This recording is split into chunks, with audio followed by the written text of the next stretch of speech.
Former North Dakota Governor George Sinne was laid to rest today. Sinne passed away last Friday at age 89.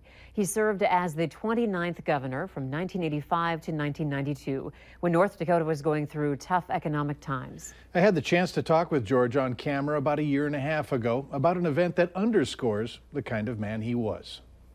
Political times were different when George Sinne was in charge. It was get the job done. When he and I last chatted, we briefly touched upon what Sinne referred to as a much different time in state government, when members of opposing parties worked together, including leaders. There's some committee that was new but needed, and Earl came to the door, opened the door. There were a bunch of other people in the room, and he said, "Governor, how many people do you think we ought to put on that committee?" He said 3 or 4. I said, "I think 4 would be fine." He left. It was done. On this particular day, our main topic of discussion was a significant event that occurred 30 years earlier. Then, Governor George Sinne had learned that a baby died in Fargo. Its donor heart needed to get to California quickly.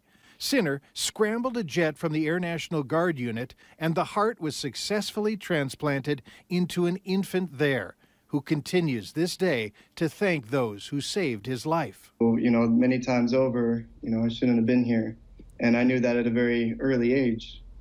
I don't feel like I can take any credit for it, but I'm really happy about it. It wasn't any, it was part of the routine. It was that kind of the job. You had big stuff coming at you with all sort of different credentials. You just had to figure out what was best and go with it. And that same approach to life is one of many wonderful qualities that people say they will remember about George Bud Sinne. You wouldn't know he was a governor just by looking at him. He's just a friend, a real good friend. Loved everybody. George Sinne leaves behind his wife, Janie. The two were married an amazing 66 years. They have 10 children, many grandchildren, and just as many great-grandchildren.